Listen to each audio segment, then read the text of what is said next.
이 새벽을 주님과 2부 돌아왔습니다. 이 시간에는 삼성 장로교회 신원교 목사님의 말씀 보내드립니다.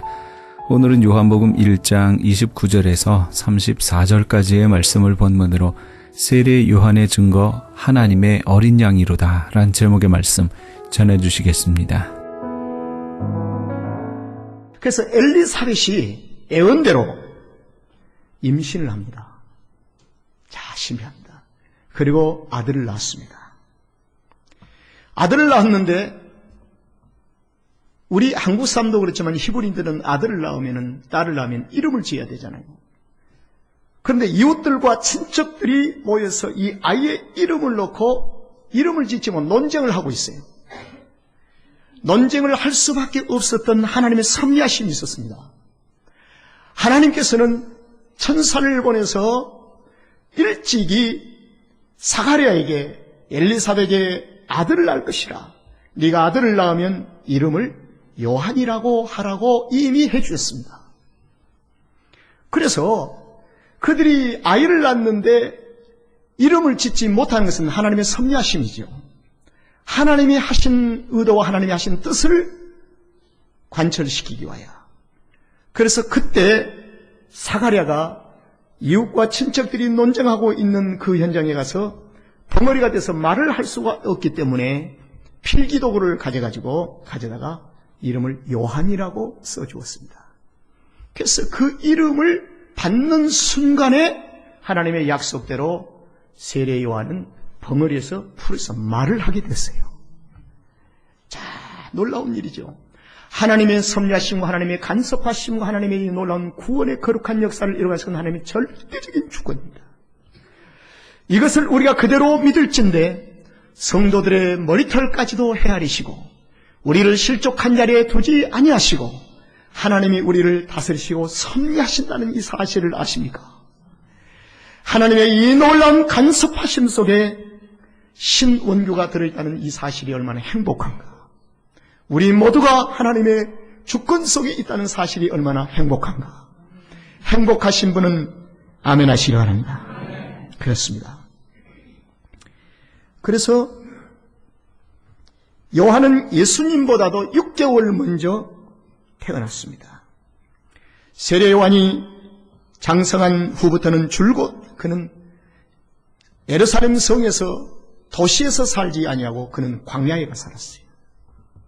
지붕이 없고 거처가 없는 광야의 삶을 살았습니다. 그는 약대벌로 몸을 두르고 석청을 먹으며 오랜 세월 동안 광야에서 생활을 하면서 예수님의 길을 준비했습니다. 주님이 오실 길을 준비하는 거예요. 그런데 드디어 어느 날 예수님에 대해서 증거의 타임이 왔습니다. 타임. 이걸 가리켜서 하나님의 때라고 합니다. 이걸 가리켜서 우리는 일반적인 영어로는 on time. 하나님의 정확한 때.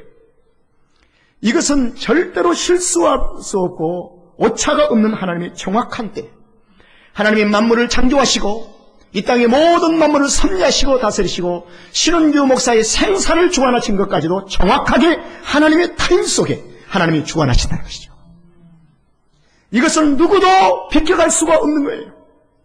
하나님의 타임. 그래서 하나님이 주신 이 타임에 자기에게 맡겨진 삶을 성실하게 표현합니다. 세례 요한이 그때를 만났어요. 자, 그때가 어느 때인가? 우리 한번 34절을 보겠습니다.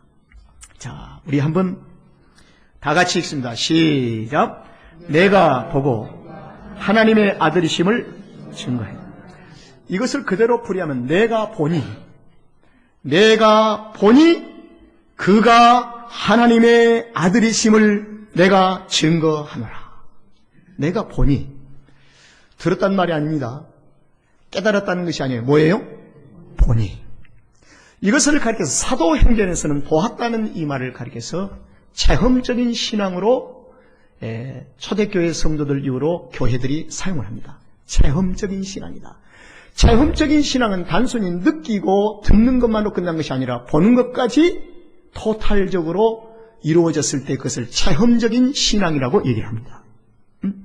그래서 예수님이 사역 속에서 살아가는 무리들에게 늘 이런 말을 해요. 너 나를 아느냐? 이렇게 질문을 해요. 그것으로 끝난 것이 아니라 나를 보느냐? 내가 누구인지를 확실히 볼 수 있느냐? 그 말이죠. 그래서 보는 것까지 자꾸 주님이 우리를 끌어갑니다. 우리의 신앙생활이 듣는 것으로 시작이 됐습니다. 그리고 그때부터 아는 지식이 쌓여가기를 시작합니다. 그리고 깨달음 속에서 신앙 고백을 합니다.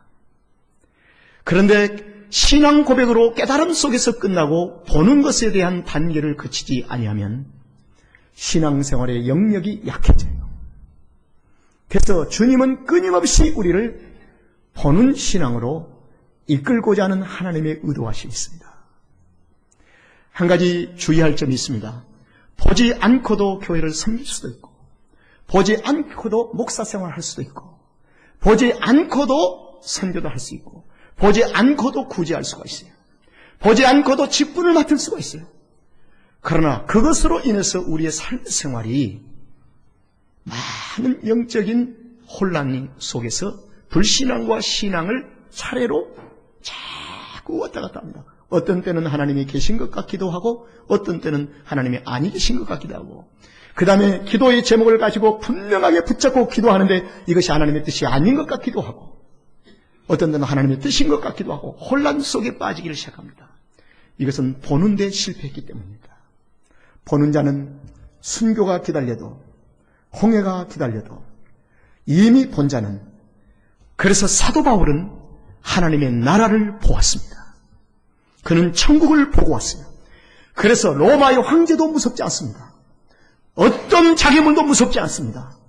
그는 보았기 때문입니다. 본 자의 신앙은 능력입니다. 본 자의 신앙을 통해서 하나님이 기적과 표적을 우리에게 주신다는 것입니다. 그래서 성도는 하나님은 날마다 나를 주님 보게 해주십시오. 주님 보기를 원하나이다. 이 본다는 이 말은 주님을 알아간다는 것이죠. 더 깊이 알아간다는 것. 그래서 오늘 이 34절에서 요한이 내가 보니 그가 하나님의 아들이심을 증거했노라. 하나님의 아들이심을 봤다는 이 말은, 내가 보았다는 말은 나는 완전히 알았다. 여기에 이 부분에 대해서 벵겔 주석학자는 내가 본이라고 하는 이 단어를 이렇게 해석했습니다. 내가 이제는 100% 확신한다. 여러분, 그 유명한 사도 바울에게도 주님은 자신을 믿음의 분량만큼 보여주셨지, 믿음의 분량과 상관없이 자신을 100% 계시를 안 해주십니다. 그래서 우리는 이걸 비밀이라고 얘기합니다. 예수님은 지금 계시지만, 우리 가운데 계시지만 우리가 주님을 100% 알아갈 수 있는 것은 믿음의 분량에 따라서 알아가는 거예요. 믿음의 분량. 그래서 바울은 평생토록 주님을 알아가는 겁니다. 그래서 만약 우리 크리스천의 삶의 생활에 내가 주님을 알았다는 어떤 삶이 정지된다면 이것은 불행한 거예요. 주님을 아는 삶의 생활이 멈춰버렸다면 이건 불행한 일입니다. 지금도 우리는 끊임없이 주님을 보면서 알아가는 것이죠. 그런데 세례 요한은 광야에서 당신을 향해서 다가오고 계시는 예수님을 가리켜서 내가 보니 이분은 하나님의 어린 양이로다. 하나님의 아들이시다. 내가 이제는 확실하게 여러분들에게 얘기한다는 것이죠. 여러분, 그래서 우리에게 다가오시는 저 사람을 보라. 그는 내가 너희에게 늘 설교할 때마다 내가 너희에게 믿으라고 말했던 그 메시아가 바로 하나님의 어린 양이다. 여러분, 그 당시에 베드로나 요한이나 야고보나 많은 예수님의 제자들을 포함해서 수만 명이, 수천 명이 광야에서 세례 요한의 제자들이었습니다. 세례 요한이 이스라엘 백성들 가운데에 선지자이던 참 선지자이던 목마름이 있었어요. 이스라엘 백성들은 예루살렘에서 많은 선자라고 여기서 선자가 얘기하고 저기서 선자가 얘기했지만 그들의 모든 삶이 거짓 선자였습니다. 그래서 이것이 침묵기가 한 400년 동안 흐르면서 400년 동안에도 끊임없는 선자들이 예루살렘에서 활동을 했어요. 그런데 백성들의 마음속에 다가옴이 없었습니다. 그래서 하나님의 거룩한 택한 백성들의 마음 깊숙한 곳에서는 참 선자이란 목마름이 있었어요. 그때 세례 요한이 나타난 거예요. 그래서 이스라엘 백성들은 시원한 냉수를 무더운 여름에 마시게 한 것처럼 세례 요한을 통해서 목마름이 해결이 됐어요. 그래서 모든 이스라엘 백성들이 광야에 있는 세례 요한을 찾아 나선 겁니다. 그래서 그의 제자를 대결 자청했어요. 수천 명, 수만 명이 광야에서 세례 요한을 따릅니다. 그때에 하나님의 다임에 세례 요한을 찾아오시는 예수님을 향해서 하나님의 아들이시다. 이분은 나보다 먼저 계셨고 이분은 참으로 예전부터 영원토록 스스로 계신 분이시다. 그리고 이분은 하나님의 어린 양으로 그리고 그분을 향해서 얘기를 합니다. 자, 더 놀라운 일이 있었습니다. 세상 죄를 지고 가는 하나님의 어린 양을 보라. 따라합시다. 세상 죄를 지고 가는 하나님의 어린 양이로다. 지고 간다는 것은 단순히 마차에 싣고 무슨 지게에 간다는 의미가 아닙니다. 이것은 헬라어의 원어에서 중요합니다. 지고 간다는 말은 제거한다는 뜻입니다. 완전히 제거한다. 그 다음에 두 번째로 헬라의 원어에서 뭐냐면 취해버렸다. 근데 제거하고 취하는데 부분적으로 제거하고 부분적으로 취한 것이 아니라 100% 완전히 깨끗하게 아무 흠이 없고 티가 없을 만큼 완전히 제거했다. 그럼 무엇을 제거했는가? 세상 죄를 완전히 제거하셨다. 세상 죄를 완전히 자신이 취하셨다. 신원규 목사의 과거의 인생과 지금의 인생과 앞으로 천국 가는 그날까지 모든 나의 죄를 그분이 제거해 주셨다는 것입니다. 취하셨다. 물론 세상 죄를 지고 가는 하나님의 어린 양이로다. 그런데 성경에서는 이 헬라어의 언어에서는 이 죄를 복수형으로 쓸 때가 있고 단수형으로 쓸 때가 있습니다. 그런데 오늘 세상 죄를 지고 간다는 이 세상 죄라는 것은 단수형을 썼어요. 그래서 죄의 유형을 말하지 않습니다. 이런 모양 저런 모양의 죄를 말하지 아니하고 아담의 이후로부터 모든 인류의 죄를 앞으로 미래 모든 죄를 한꺼번에 세상 죄를 지시고 제거하시고 그래서 십자가에 이르신 보혈의 피는 모든 세상 죄를 다 제거하십니다. 그래서 십자가 보혈 외에는 죄를 사함받을 길이 없다는 것입니다. 여러분, 우리는 죄를 가지고 천국 갈 수가 없습니다. 죄 사함을 받아야 할 줄로 믿습니다. 그러면 예수 그리스도의 흘리신 보혈의 피로만 죄 사함을 받을 수가 있습니다. 이분은 나보다 먼저 계셨고 이분은 하나님이십니다. 하나님의 아들이십니다. 스스로 계셨습니다. 그리고 성육신해 인카네이션 하셨을 뿐입니다. 사람의 몸을 입고 이 땅에 오셨습니다. 그런데 더 놀라운 일이 있습니다. 이 성숙한 세례 요한의 고백을 한번 보십시오. 31절에 나도 그를 알지 못하였습니다. 이 성숙한 세례 요한의 얘기입니다. 나도 그를 알지 못했답니다. 세례 요한이 이런 얘기를 합니다. 나는 과거에 어머님의 엘리사벳의 복중에서도 성령의 충만함을 입은 자였습니다. 그리고 천사의 예고를 통해서 태어났습니다. 그리고 나는 장성하면서 바로 광야에 가서 선자로서의 삶을 살았습니다.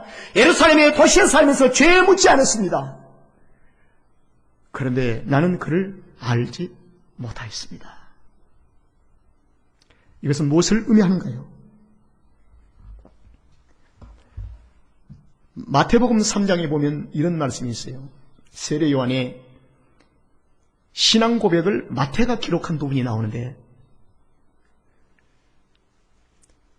세례 요한을 가르쳐서는 너가 천사가 가르쳐주면서 하나님의 음성을 들었습니다. 하나님의 음성을 들었는데 그 음성이 뭐냐면, 세례 요한 너가 네게 와서 예수가 요단강에서 세례를 받을 때 성령의 하늘이 갈리면서 성령이 내려와서 그 위에 머무를 것이고, 그 위에 머무르고 그분이 이제부터는 성령 세례를 주리라.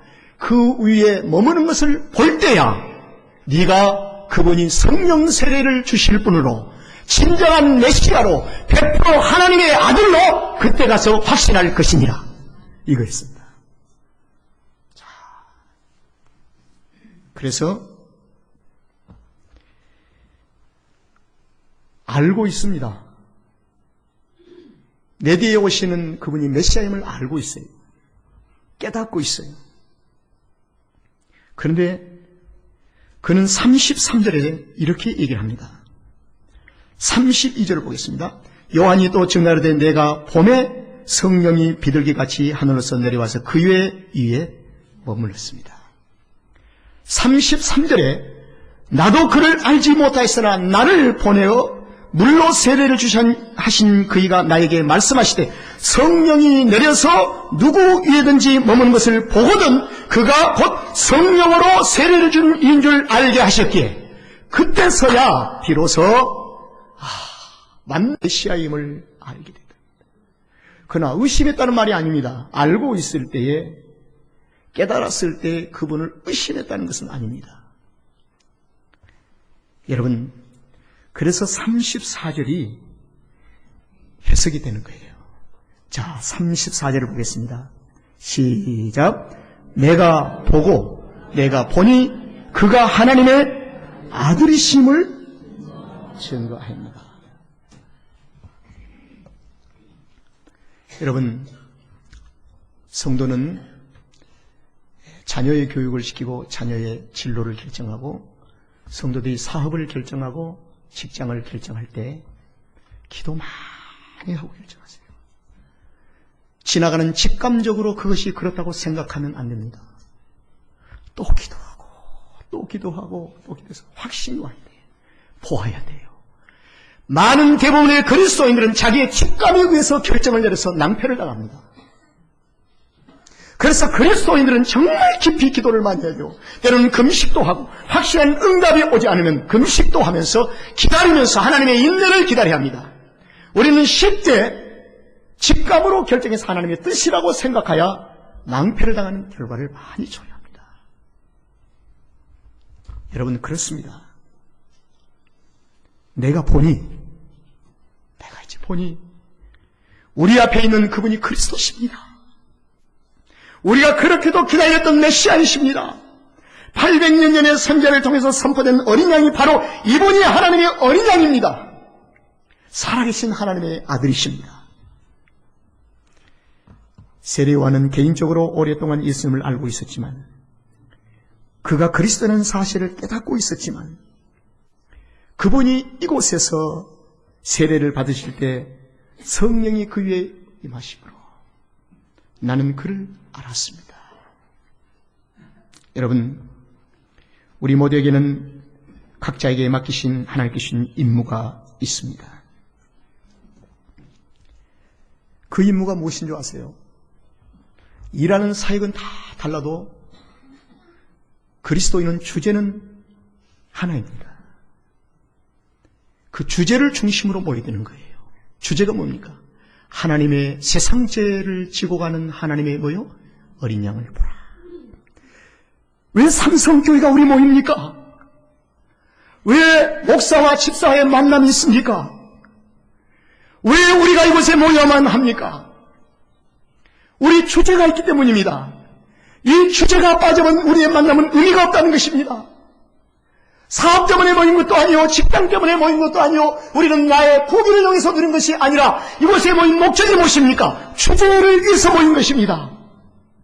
하나님의 어린 양을 보라는, 세상죄를 지고 하는 하나님의 어린 양을 보라는 이 주제 때문에 우리가 이곳에 모이는 것입니다. 이 주제에 충실할 때 성령은 역사를 하십니다. 성령께서 기적을 베풀어 주십니다. 이 주제가 분명해야 하는 것입니다. 이 주제가 밀려나지 않도록 우리의 삶을 지켜야 하는 것입니다. 이 주제가 굉장히 중요한 거예요. 좀 더 가능하다면 사랑하는 가정의 구성원도 이 주제를 중심으로 회복하시기를 바랍니다. 내게는 아들과 딸이 있어야 할 이유, 내게는 남편과 아내가 함께 만남을 주선하신 하나님의 거룩한 부르심이 있어야 할 이유는 이 주제를 이루시기 위함이 아닌가요? 세례 요한은 자기를 따른 수만 명의 중심 속에 마지막 주제를 마지막 증거하고 끝났습니다. 생애를 깨끗하게 맞춰버리고 말았어요. 그리고 완벽하게 사라져버렸습니다. 이것이 저와 여러분이 가는 하나의 길이래요. 이것이 순례자의 인생의 길이래요.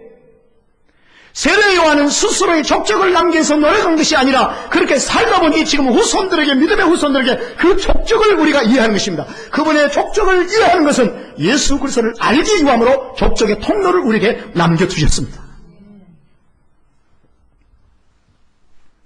그래서 세상 죄를 지고 가는 하나님의 어린 양을 보라. 마이키즈 월드. 이 주제가 있어야 돼요. PM도 이 주제가 있어야 합니다. 92년도에 시작한 우리 GOG 사역도 이 주제가 있어야 됩니다. 이 주제에 삶을 이탈했던 부분이 신홍규 목사에게 있음을 부인할 수가 없습니다. 연약함이 있었습니다. 기도에 게을렀습니다. 문제가 있었습니다. 그러나 하나님의 거룩한 부르심을 다시 한번 바꿔보니 우리는 진정한 회복이 우리 안에 있어야 합니다. 이 회복이 궁극적으로 무엇일까요? 세상 죄를 지고 가는 하나님의 어린 양을 보라는 것입니다. 이 주제가 교회의 중심을 이룰 때 하나님은 기적을 나타내시고 표적을 모으시고 역사가 있습니다. 그래서 성도들의 가정에도 이 주제가 되어질 때 가정의 구성원에 대한 가치가 있는 거예요. 가치가 있어요. 내 아들과 내 딸에 대한 가치관이 형성이 되는 겁니다. 그들은 단순히 내게 귀염둥이가 아닙니다. 하나님의 거룩한 부르심, 이 주제. 말씀을 정리합니다. 세례 요한은 듣고 태어났습니다. 뱃속에서부터 듣고 태어났어요. 듣다 보니까 자꾸 아는 거예요. 예수님의 팔도 알고 다리도 알고 알아가는 거죠. 어느 날 깨달음이 왔습니다. 마음의 확신을 가졌습니다. 그러나 마지막 때에 예수님이 당신을 향해서 다가오고 계십니다. 하나님께서 천사를 통해서 말씀하신 그 말씀이 생각이 났습니다. 하늘이 갈려올 것이고 성령이 이로부터 내려와서 그 위에 머무를 것이다. 그 위에 머무는 그분이 바로 우리가 기다리는 하나님의 어린 양이로다. 하나님의 아들이다. 이 사실에 타임을 놓치지 말고 그 성령이 내려오셨을 때 바로 그분을 향해서 온 당신을 따르는 너를 따르는 제자들에게, 무리들에게 바로 증거해라. 세상 죄를 지고 가는 하나님의 어린 양이로다. 이분이 바로 하나님의 아들이시다. 이렇게 선포하는 것입니다. 그리고 끝. 그분에게 임무에 충실했습니다. 더 이상 맡기지 않았습니다. 삼성교회 주제에 성실하고 임무에 충실한 우리들이 됩시다.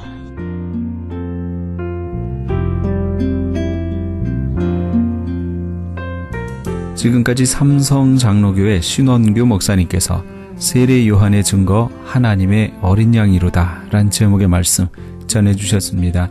삼성장로교회는 501 사우스 아이다호 스트리트 라하브라에 위치하고 있습니다. 신앙상담이나 교회에 대해서 좀 더 자세히 알기 원하시는 분은 전화 562-690-9800 562지역 690-9800 삼성 장로교회로 연락 주시기 바랍니다.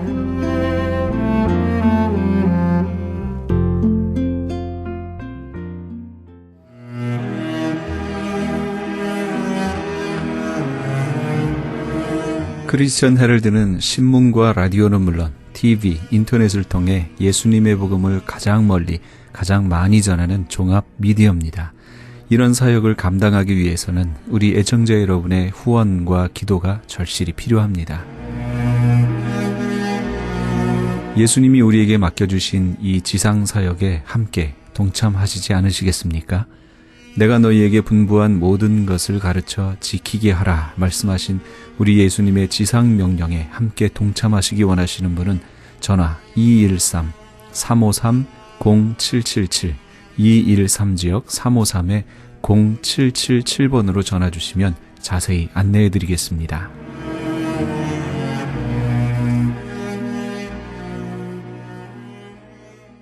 지금 여러분께서는 AM 1650과 인터넷을 통해 미 전역과 전 세계에서, 하와이에서는 AM 1540으로 방송되는 크리스찬 헤럴드의 이 새벽을 주님과 2부 함께하고 계십니다. 방송 시간과 설교 편성표는 크리스찬 헤럴드 신문 주간 편성표나 홈페이지 cheraldus.com에서 확인하실 수 있습니다. 계속해서 남서울중앙교회 피종진 목사님의 말씀 보내드립니다. 오늘은 사사기 5장 12절에서 18절까지의 말씀을 본문으로 위대한 승리란 제목의 말씀 전해주시겠습니다. 사람이 이긴 것이 아닙니다. 사사기 4장 23절에 보면 이와 같이 이날에 하나님이 가나안 왕 야빈을 이스라엘 자손 앞에 굴복하게 하신지라. 여기 보면 하나님이 야빈 왕을 이스라엘 앞에서 굴복하게 하셨다. 누가 하셨다고 했습니까? 하나님이 하신 거예요. 그래서 우리는 무엇이든지 내가 한다고 하면은 실패하지만은 하나님이 하시옵소서 하면은 승리할 수가 있습니다. 그래서 때로는 사람의 방법이 다 실패됐을 때가 실패가 아니라 그때부터 하나님의 성공이 시작된다는 말이 있습니다. 사람이 내려가고 더 내려가면은 그 다음에는 무슨 길만 있습니까? 올라갈 길. 참 똑똑하십니다. 네. 올라갈 길만 있는 거예요. 그래서 우리는 그 내려갔다는 것은 뭐냐? 사람의 힘으로 다 한계점이 있다는 것을 깨달았을 때입니다. 사람이 내려가서 성공하는 그 자체가 아니라 그때 사람은 겸손해집니다. 아, 내 힘으로는 아무것도 할 수 없구나. 내 방법과 수단은 도저히 여기에 성공의 정상에 이를 수 없구나. 그럴 때 사람들이 거기서부터 하나님을 부르짖고 찾게 되고 하나님을 붙잡고 놓치지 않게 되고 하나님을 의지하고 믿게 되는 것이고 하나님께 매달리게 되는 것이고 간절히 사모하게 되는 줄로 믿으시기 바랍니다. 심지어 사사기 5장 13절에 보면은 여호와께서 나를 위하여 용사를 치시려고 내려오셨도다. 더불어 신지가 노래한 시입니다. 가만 보니까 그렇게 야빈 왕이 힘을 가지고 대직에 오는데 이보다도 더 큰 힘이 하나님께로부터 하늘에서 팍 부어주시는 것을 바라보게 된 것입니다. 여러분들은 항상 파도를 보지 말고 파도를 잔잔케 하시는 하나님을 바라볼 수 있는 믿음의 눈이 떠지기를 축복합니다. 아멘. 믿음의 눈이 어두워지면 세상의 모든 것이 어렵게 보입니다. 위로 올라갈수록 큰 높은 빌딩도 위에서 내려다보면 성냥갑 하나같이 보입니다. 그러나 밑에서 내려갈수록 그 빌딩이 몇 층이 안 되는데도 태산같이 높이 보이는 것입니다. 오늘 우리가 믿음의 눈으로 보면 모든 것이 작게 보입니다. 그러나 인간적인 눈으로 땅에서 사람 생각으로 보면은 모든 것이 크게 보이고 모든 것이 불가능하게 보여지는 것입니다. 그래서 우리는 위성을 쏠 때 그 비행기가 잠자리 같이 붙어서 따라서 올라가서 나중에 자기 혼자 내려올 수 있는 그 에너지를 주축해 있듯이 우리가 하나님 딱 붙잡으면 하나님 앞에 우리가 갈 수 있어요. 아멘. 저는 항상 그런 얘기를 종종 했지만은 공항에서 국제선을 타기 위해서 각 나라의 티켓을 끊고 있습니다. 그런데 우리 대한민국에 파리가 있고 미국에 파리가 있고 뭐 영국에 파리 날짐승이 있을 거예요. 그런데 이 짐승도 때로는 이민을 갈 수가 있습니다. 어떻게 가느냐? 티켓을 살 수 있습니까? 어디 비자를 맡을 수 있습니까? 아무것도 자기 힘으로는 할 수 없습니다. 그렇다고 날개 힘이 있어가지고 파리가 태평양 바다를 날아갈 수도 없습니다. 그러나 아주 간단한 방법은 머리 큰 사람 머리칼 속에 쏙 들어가서 가만히 좀 인내하고 답답해도 밖으로 나오지 않고 잘 붙어 있으면은 그 영국이나 미국이나 공항에 딱 내렸을 때 날아가면서 이민 왔다 하고 날아가면 되는 거예요. 우리 하나님께도 마찬가지. 우리가 하나님께만 다 붙어 있으면은 하나님의 능력이 나의 능력이요. 하나님의 약속이 바로 믿는 자의 것이고 하나님이 예비하신 것이 사모하는 자의 것이 그것으로 하나님께서 축복해 주실 줄로 믿으시기 바랍니다. 정말 이 하나님이 택한 백성을 어느 정도로 사랑하고 어느 정도로 역사하느냐.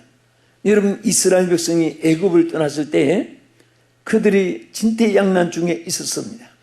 그래서 그 하나님 앞에 부르짖고 아우성치고 그럴 때 여호와 앞에 잠잠하라. 오늘날 너희를 위하여 여호와께서 행하시는 일을 보라.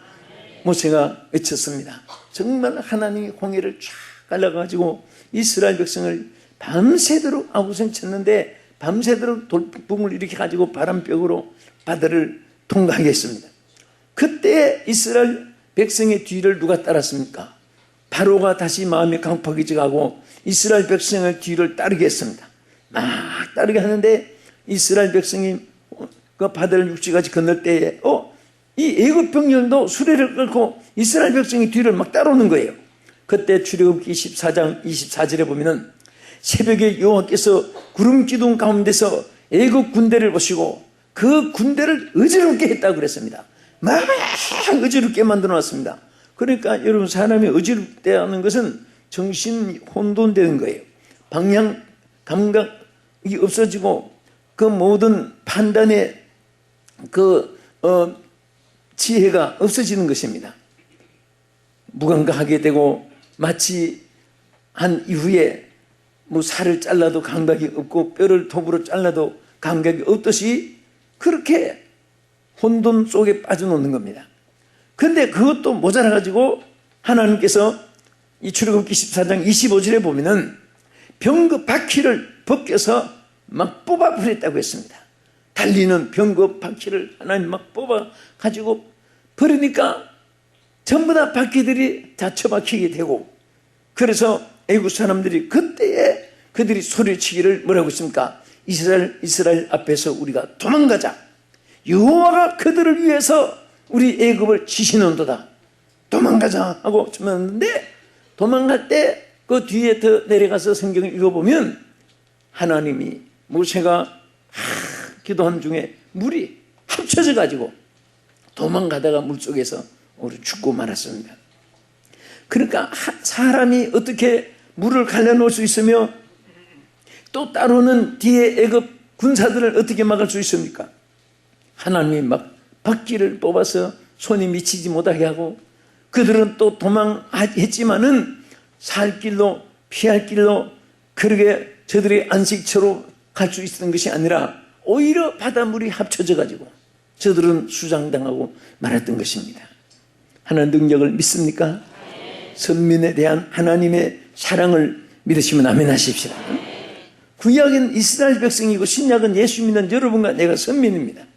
하나님께서 절대로 선민들은 외면하거나 무감각하게 또 하나님이 절대 무관심 갖지 않고 관심을 두고 사랑하고 아끼고 보호하고 인도하고 너무너무 그것을 못 믿으니까 하나님 예수님 뭐라고 했습니까? 자, 우리 하나님이 젖먹이는 어머니는 아기를 잊을 망정 나는 너희를 잊어버리지 않는다. 아마 짐승도 고슴도치도 자기 새끼를 사랑한다고 합니다. 예쁘다고 합니다. 다 짐승들은 그게 다 자기 새끼를 사랑하고 사람은 새끼가 아니라 자녀지요. 자녀를 사랑하는 마음이 짐승보다도 더 크고 위대한 것입니다. 이것은 천륜이에요. 아멘. 그것이 하나님의 마음입니다. 하나님은 언제나 우리를 진멸하고 멸망받고 저주받고 망하고 황폐하게 되고 그렇게 되는 것을 원하시는 하나님이 아니에요. 성경에 그렇게 지시한 것도 그렇게 되지 않기를 위해서 경고해주고 그렇게 되지 말라고 우리에게 경고해주고 하나님께서 우리를 항상 사랑하시고 눈동자같이 지켜주고 적자같이 보호해주는 하나님이심을 믿으시기 바랍니다. 그 영국의 대선교사로 유명했던 리빙스톤은 항상 그 아프리카 흑암 대륙에 온갖 고난을 겪으면서 그들에게 복음을 전할 때에 수많은 위험을 당했습니다. 그때마다 그는 마태복음 28장 20절의 말씀을 항상 붙잡고 힘을 얻었다고 그가 고백을 했습니다. 하나님 뭐라고 했습니까? 세상 끝날까지 내가 너와 함께 있으리라. 네? 내 세상 끝날까지 너희와 함께 있으리라고 하신 이 말씀을 붙잡고 용기를 얻었고 그리고 담대했고 끝까지 선교사의 사명으로 열매를 맺었던 것을 고백했습니다. 우리는 여호와 하나님을 바라보면 무엇이 보이느냐? 하나님께 대하여 간절히 사모하는 마음을 가지면은 예비한 것이 보입니다. 하나님을 바라보면 길이 보입니다. 천국이 보입니다. 생명이 보이고 축복이 보이는 줄 믿으시기 바랍니다. 우리 인생에 사는 것은 아이들 손꼽장난하고 그 아이들 어릴 때 뭐 조그마한 길바닥에다가 살림 만들어 놓고 이것은 부엌이고 요건 안방이고 여기는 뭐 여기 식당이고 애들 차려놓고 재밌게 그렇게 노는 것 기억이 납니다. 여러분 아마 그런 경험 있을 거예요. 그런데 어른들이 볼 때 그거 우습잖아요. 돈장난하는. 그런데 우리 인생이 사는 것을 하나님 볼 때 여러분이나 저나 항상 보면 웃을 일이 많을 거예요. 그거 정말 잠시 머무는 세상인데 첫째 천만은 사는 것으로 착각하고 살고 또 아무리 싸놔야 이스라엘 백성은요 애굽에서 그 나와서 가나안 땅 가기까지 그 40년 동안 뭐 먹고 살았습니까? 언제 농사하며 언제 양식을 싣고 와서 40년 동안 가면서 먹을 수가 있었나요? 하나님께서 가나안 땅에 가서 곡식을 심어서 양식을 얻기까지 계속해서 만나를 내려주었습니다. 하나님께서 아침에 가면은 만나가 쏟아져 있는데 그런데 참 하나님의 섭리를 보세요. 꼭 하루 것만 거둬서 먹게끔 돼 있지 욕심이 많아서 이틀 거 사흘 거 일주일 거 갖다 놓으면 그 다음날 다 폭삭 다 썩어서 먹지 못하게 돼 있습니다. 매일매일 그날의 양식을 하나님이 책임져 주었습니다. 믿음이 없는 사람은 이거 일주일 거 거둬놔야지 혹시 하나님이 내일 만나를 딱 그치면 나는 굶어 죽을 텐데 이거 한 달 끝이라도 좀 모아놔야 내가 안심이 될 텐데 하나님이 안 주시면 나는 끝나는데 이런 생각을 한다고 하면은 하나님께서 얼마나 섭섭하겠습니까? 40년 동안 내가 책임져 주리라.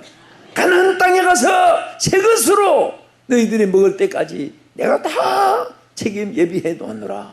하나님께서는 예비 놓았는데 우리 사람이 걱정하는 거예요. 그래서 우리가 주기도문에도 일용할 양식을 주옵시고 그 영문에 보면 데일리 브레이시라고 했어요. 하루의 양식입니다. 평생의 양식을 주옵시고 그렇게 주님이 가르치지 않았습니다. 무슨 양식을 구하라고 했습니까? 일용할 양식을 주옵시고 이것은 주님이 우리에게 가르쳐 주신 기도입니다. 그래서 주님께서 가르쳐 주신 기도를 드리겠습니다. 길게 하면 이렇게 말하니까 짧게 해서 주 기도문을 드리겠습니다. 그렇게 말하는 거예요. 주님께서 가르쳐 주신 기도.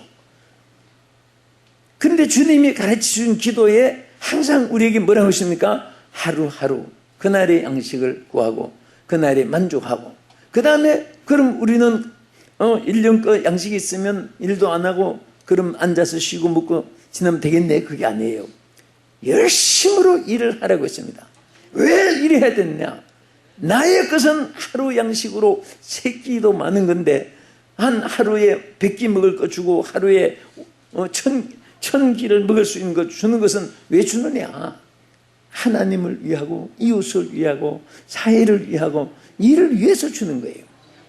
절대 여러분 욕심을 피우면요 항상 마음에 평강이 있고 또 욕심이 없으면은 하나님께서 매일 책임을 주시는 거예요.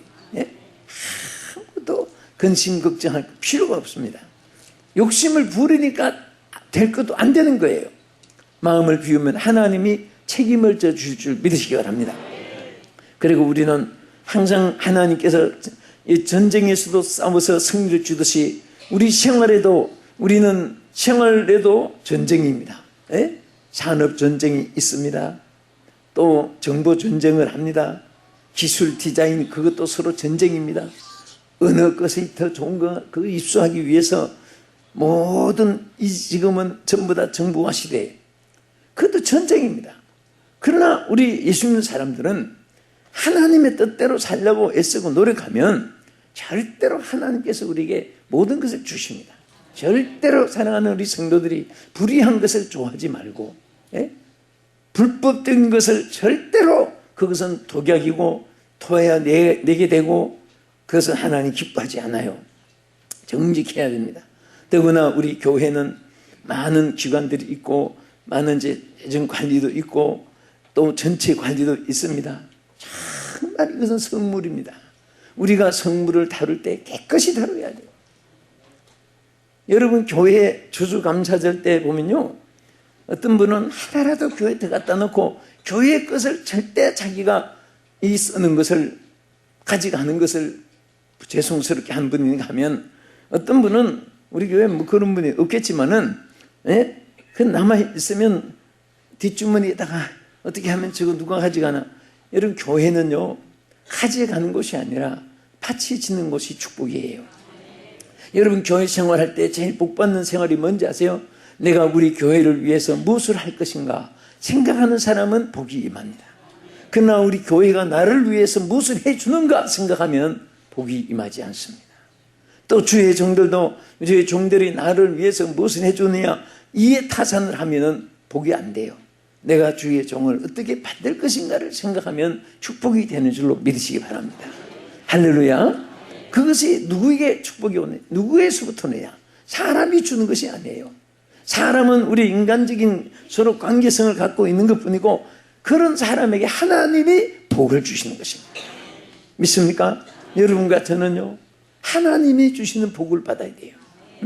사람이 돕는 여러 요소에 있다 할지라도 그것은 우리에게 보장이 없는 복이고 그것은 하나의 그때그때 아스피린처럼 임시로 도금질한 것 같이 잠깐 동안 화려하게 보일지 몰라도 하나님이 주시는 축복의 줄기가 있어요. 그 줄기를 잡으면 다 쌓을 곳이 없도록 흔들어서 주시고 눌러서 주시고 만민에게 복받았다는 일컬음을 받게 해주시고 들어가도 복이고 나가도 복이고 말만 해도 이루어지고 생각만 해도 이루어지고 앉고서나 가나 오나 만나는 사람마다 형통하게 하시고 복된 일이 있게 될 줄로 믿으시기 바랍니다. 여러분도 그런 복이 임하게 되고 다른 사람에게도 복을 나눠줄 수가 있게 되는 것입니다. 둘째는 어떻게 해서 승리할 수 있었느냐. 여기 5장 7절에 보면 이스라엘에는 마을 사람들이 그쳤다고 했습니다. 이 마을 사람들은 원문에 보면 지도자를 말합니다. 이제 이런 야빈왕이 침략해 오고 할 때에 정말 이 지도자들이 포로가 되어서 그런지 죽었는지 그것은 안 나타났지만은 마을 사람들이 없어졌다. 마을에 지도자들이 없어졌다. 그럴 때에 이 도보라 같은 생명을 내댄 인물이 일어났었기 때문에 그런 인물이 있었기 때문에 위기에서 탈출할 수 있었습니다. 위대한 승리를 가질 수 있었습니다. 정말 궁랑시는 애국자가 필요합니다. 가정이 어려울 때는 어진 아내가 필요합니다. 나라가 어려울 때는 육탄용사들이 필요합니다. 사실은 우리나라 동작동 묘지 가면은 얼마나 많은 젊은이들이 몸에다가 폭탄을 안고 적의 탱커를 파괴하기 위해서 몸을 산화시켜가지고 최전선에서 그런 분들이 얼마나 많은지 모릅니다. 그게 6탄 용사입니다. 그것은 6.26대 최전방에서 자기 목숨을 이미 내놓고 자꾸 싸우는 사람이에요. 우리 신앙에도 희생적인 사람이 필요합니다. 하나님을 위해서 희생할 수 있는 사람, 교회를 위해서 희생할 수 있는 사람, 이웃을 나라를 위해서 희생할 수 있는 그런 사람, 아무 이건 없이 그런 사람, 큰 인물이 될 수가 있습니다.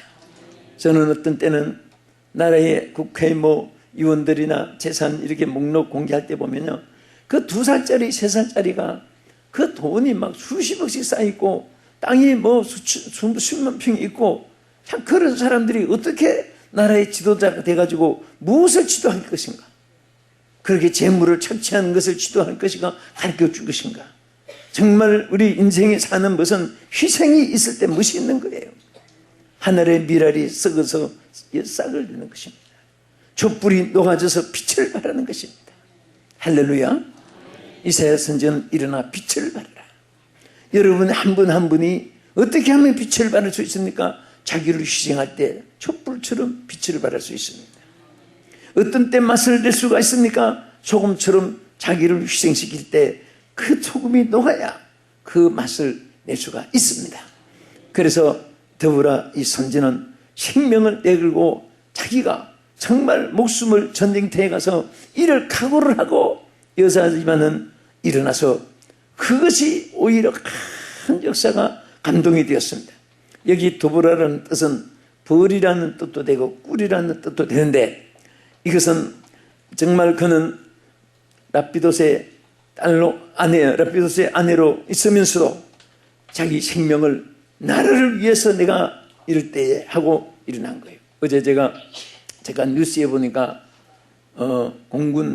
공중쇼가 있었습니다. 충주에서 그 비행기 그 쇼가 있었는데, 그 아주 애띤 여군이 여조종사가 그 비행기를 조종하는 거예요. 근데 그 기자가 물었을 때 뭐라고 했냐면, 그 아버지가 하늘을 지키다가 이렇게 순직을 당했는데 아버지 뒤를 이어서 나도 하늘을 지키겠습니다. 나라를 위해서 하늘을 지키겠다고 하는데, 얼굴은 보면은 비행기는 그냥 자가용 차 운전하기도 아주 애띠고, 어떻게 저 손으로 차를 운전할까, 그렇게 아주 곱게 생긴 자매예요. 그런데 그 비행기를 이제 조종실에서 공중으로 이렇게 이륙할 때 우선 보고 속으로 막 박수가 나와요. 참 용타, 당신이 바로 더불어 예선지다. 예? 그런 애국자들이 있어야 되고, 가정에는 어려울 때 어진 아내가 있어야 되는 것이에요. 그러면은 반드시 나라가 잘 되고 하는 축복이 함께하여 주실 줄로 믿으시기 바랍니다. 할렐루야. 그래서 이 더불어 자는 군대 장관 시스라가 이스라엘을 얼마나 중요한 무기를 가지고 장관이 도전해 올 때에 그는 조금도 그것을 두려워하지 않고 그가 일어나서 그 가난한 군사들을 다 물리치는 그런 용기가 어디서 나왔는지. 여러분, 우리 남자도 한몫할 수 있지만은 여성들은요 더 큰 몫을 할 수 있어요. 제가 사실은 매일 교회를 바꾸면서 붕이 다니잖아요. 근데 가보면 큰 계획은 남자들이 세우고 일은 여자들이 끝내요. 남자들은 소리는 큰데 일은 하는 것은 여자들이 생명 내고 해요. 교회가 여자들이 없으면 남자들만 모여가지고 일을 한 절반도 못할 것 같습니다. 여자들은 오늘에도 소리가 맺힌다는 말이 있어요. 그러니까 남자들은 코 막고 입 막으면 5분 안에 죽지만은 여자는 2분이 더 강하고 독하고 해서 7분이 갑니다. 여자가 더 강해요, 보면. 그래서 집안 살림을 일으키고 위대한 인물이 된 사람들도 보면은 남자가 똑똑해서 된 통계보다도 여자가 똑똑해서 남편을 출세시킨 사람이 너무 많은 거예요. 그렇다고 또 막 여러분들이 남편 출세시킨다고 남편 가만히 있어 내가 할게 막 그렇게 또 선수 치르는 게 아니라 그냥 좀 우리 여성들은 용기가 있습니다. 약하면서도 강함이 있어요. 그것을 우리 주님을 위해서 또 정의를 위해서 사회를 위해서 멋있게 살아간 여러분 되기를 주의 이름으로 축원합니다. 할렐루야. 그리고 마지막으로 어떻게 이 큰 승리가 있었습니까? 위대한 승리가 있었던 것은 여기 사사기 5장 2절에 보면은 이스라엘 영소자들이 영소하였고 백성이 즐거이 헌신하였으므로 여호와를 찬송했다고 했습니다. 여기 백성들이 막 헌신하는 무리들이 많이 일어나서 합심을 했습니다. 뜻을 같이 했습니다. 마음을 한데 모았습니다. 힘을 한데 모았습니다. 여러분 힘을 모으면 큰 일을 할 수가 있습니다. 우리는 항상 무엇을 할 때에 혼자 해낼 수가 없습니다. 그래서 우리 성경에도 보면 모세가 아무리 능력이 있고 권세를 받아도 혼자 못하니까 아론과 훌을 함께 했습니다.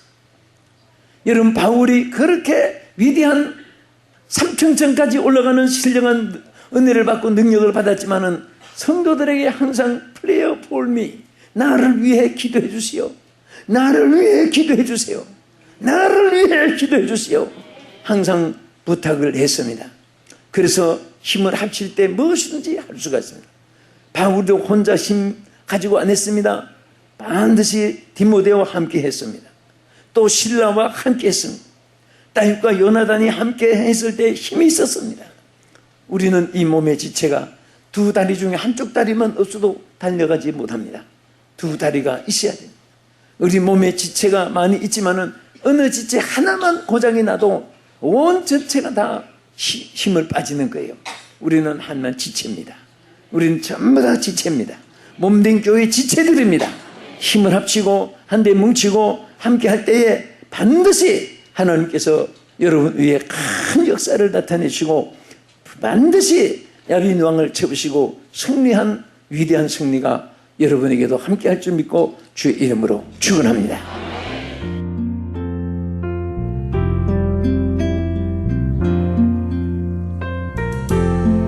지금까지 남서울중앙교회 피종진 목사님께서 위대한 승리란 제목의 말씀 전해주셨습니다. 남서울중앙교회에 대해서 좀 더 자세히 알기 원하시는 분은 홈페이지 www.nsca.or.kr로 들어가시면 도움받으실 수 있습니다.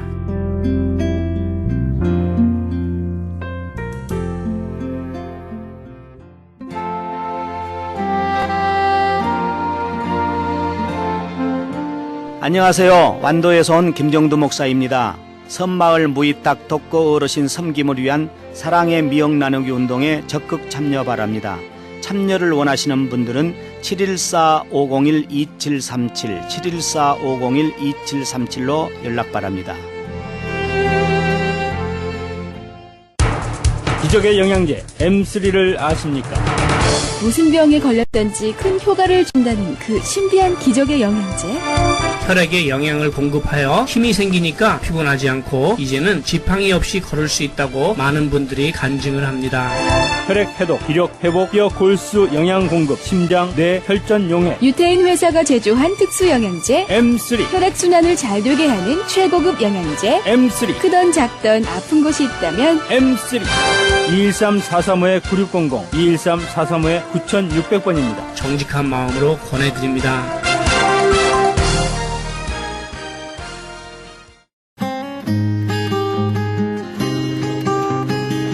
교계 게시판.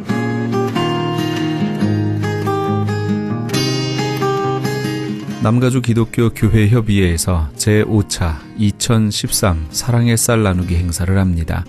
연말연시를 맞아 소외되고 외로운 이웃들에게 사랑의 마음으로 정성을 담은 쌀을 한 포씩 나누면서 그리스도의 사랑을 실천하고 주님의 사랑을 나누기 위해 실시하는 사랑의 쌀 나누기 행사는 교계단체는 물론 LA 한인회, LA 상공회의소, 민주평통 LA, 한국문화유산재단, LA 한인간호사협회, LA 한인영화인협회 등 각종 한인단체와 기관들 모두 36개의 단체가 참여합니다. 본 행사는 12월 31일까지 사랑의 쌀 모금을 실시하며 모금된 기금으로 구입한 쌀은 12월 21일부터 12월 28일 오전 10시에서 오후 2시까지 LA 총영사관과 지정된 교회에서 배부하게 됩니다. 현재 후원금 접수는 남가주 교회협의회에서 하고 있으며 좀 더 자세한 문의는 전화 323-735-3000번 323지역 735-3000번으로 문의하시기 바랍니다. 그레이스 미션 대학교에서 2014년도 봄학기 신입생을 모집합니다. 본 학교는 플러튼에 있는 은혜 한인교회 캠퍼스에 있으며 제공하는 학위는 4년제 학사, 2년제 석사, 3년제 목회학 석사, 그리고 선교학 박사 과정이 있습니다. 그레이스 미션 대학은 ABHE와 트랙스 정회원 학교입니다. 특히 선교학 석사와 선교학 박사 과정 신입생을 환영합니다. 2014 봄학기 개강은 2월 3일에 있습니다. 그레이스 미션 대학교를 소개하는 오픈하우스가 11월 26일 화요일 오후 7시에 은혜 한인교회 본당에서 있습니다. 좀 더 자세한 사항은 714-525-0088 714지역 525-0088번으로 문의하시기 바랍니다. 울타리 선교회에서 한인 어르신들을 위한 무료 간식 제공을 합니다. 매주 월요일부터 목요일까지 오전 10시에서 11시 30분까지며 장소는 올림픽과 놀만디에 있는 노인회관입니다. 좀 더 자세한 문의는 213-819-3300 213지역 819-3300번으로 문의하시기 바랍니다. 교계 게시판에 대한 좀 더 자세한 사항은 크리스천 헤럴드 신문 교계 소식란을 참조하시기 바랍니다.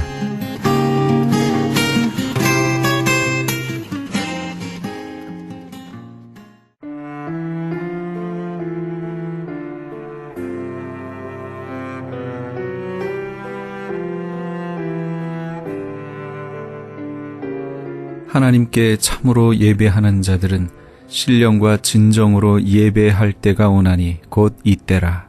아버지께서는 이렇게 자기에게 예배하는 자들을 찾으시느니라. 요한복음 4장 23절 말씀입니다.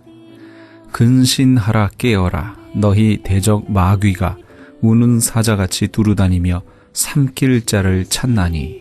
베드로전서 5장 8절 말씀입니다. 하나님도 찾고 계시고 마귀도 찾고 있습니다.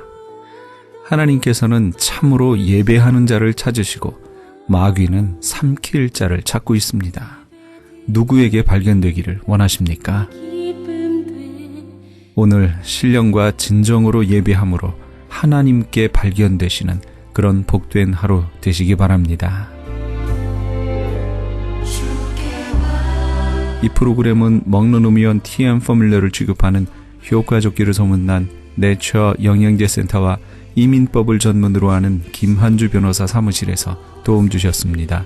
지금까지 크리스천 헤럴드 방송에서 보내드린 이 새벽을 주님과의 정영철이었습니다. 잠시 후에는 영혼의 쉼터가 계속해서 방송됩니다. 많은 애청 바랍니다. 고맙습니다.